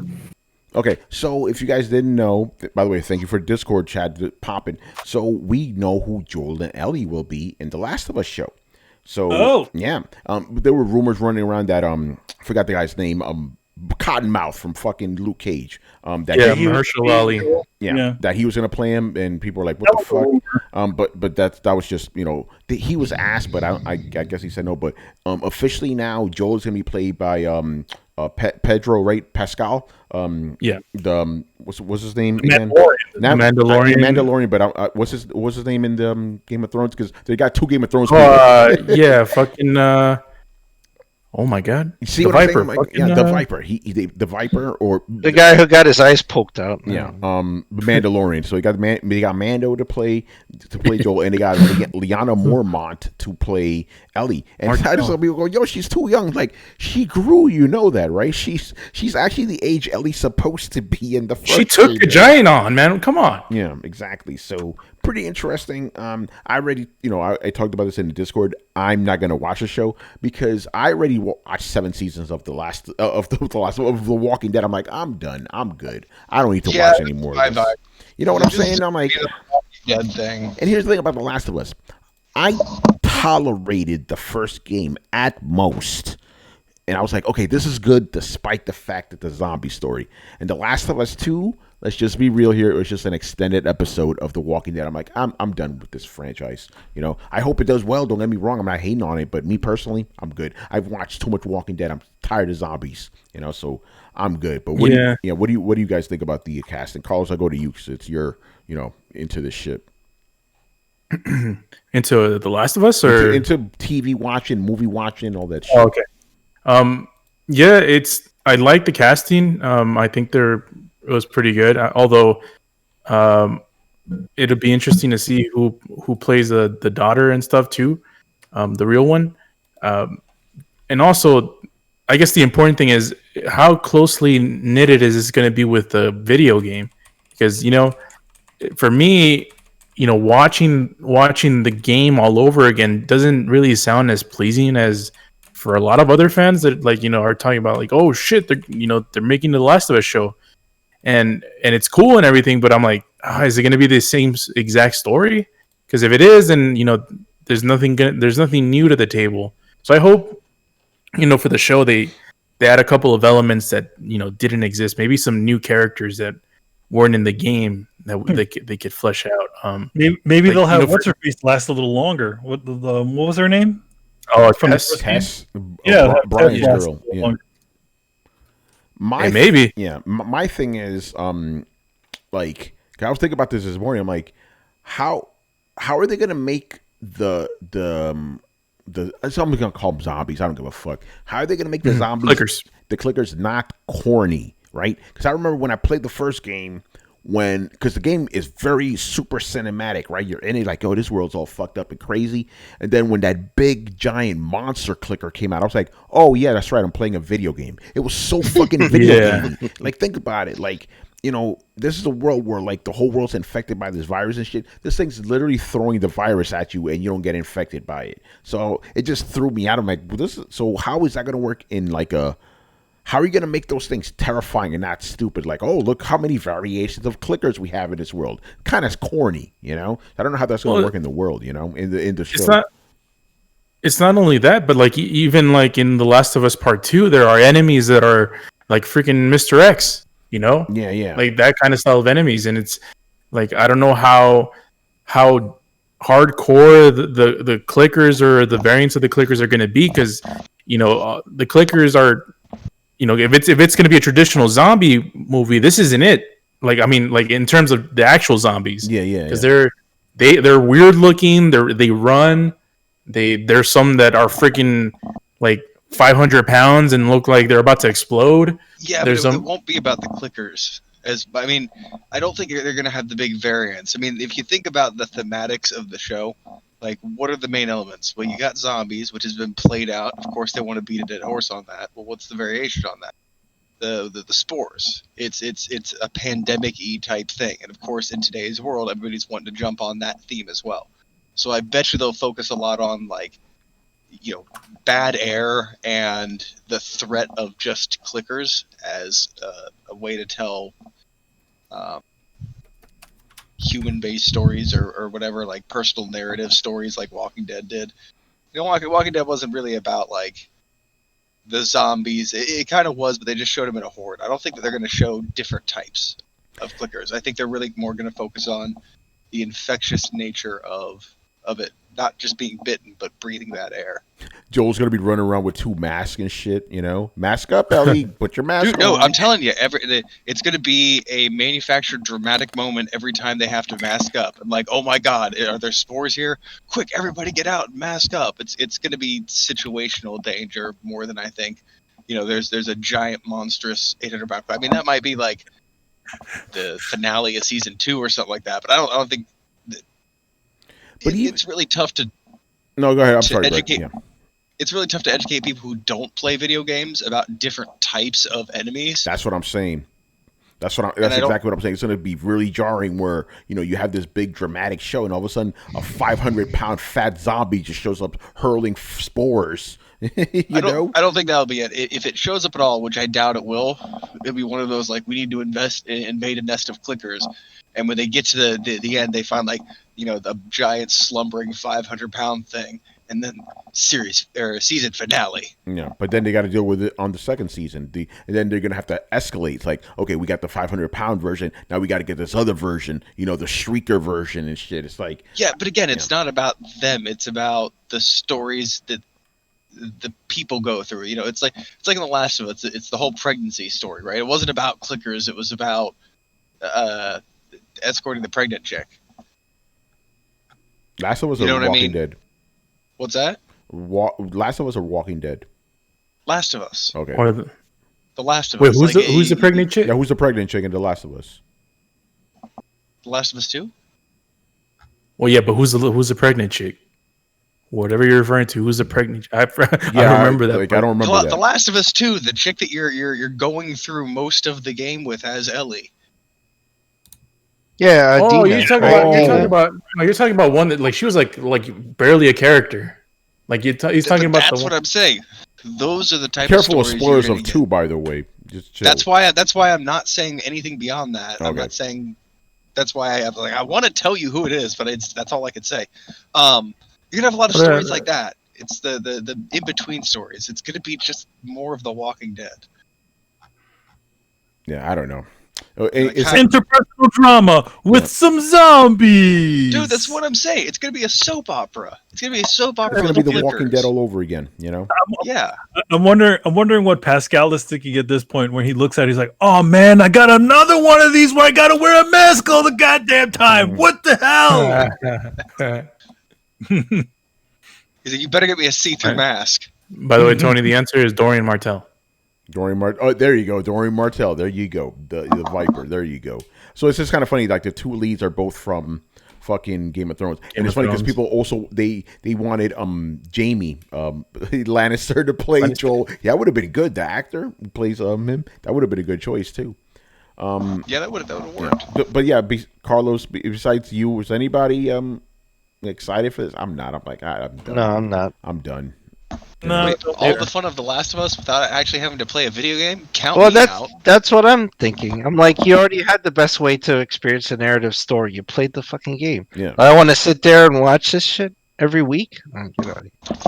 Yo, without spoilers. Yeah, I wonder if the intro of season 2 is going to be the moment that everybody hated in the second game. Fuck. No, dude, it's going to be. Trust me, it's not going to be faithful to the story. It's going to be chopped up. It's like when you read a book and then they make a show out of it, and you're like, "What the fuck happened here?" It's going to be one of those things. Oh man! All right. So, and God knows they're probably gonna be like, this is all the adventures between Last of Us 1 and Last of Us 2. So they have like 5 seasons worth of material that they can do. Yeah, that is true. They can milk the hell out of just the first game alone. Oh, they're going to. Yeah, and they're probably gonna go some weird direction. I don't know. Whatever. I don't care. Dude, last Walking Dead is coming to an end. This is just a clear replacement to it. I mean, Yeah. it's cool that it's the video game and all, but I'd love to see them, focus on the difference between these things and zombies, and have like crazy mushrooms growing out of all their heads and everything like that. But again, it's cheaper to do a soap opera. Way, way, way, way, way cheaper. But if you think about it, most of the games was you fighting other people. So. Well, yeah, it kind of interpersonal thing. The world pits people together. And I'll be honest, man, every time I was playing The Last of Us 2, I was like, man, I really just want to experience more of this narrative, but this damn gameplay keeps getting in the way. Man. So I'm psyched, he said with sarcasm. Yeah. All right, so yeah, I almost forgot about that one. So yeah, The Last of Us. There you go, people. I know there's a lot of people excited, but, whatever. I'm just being honest.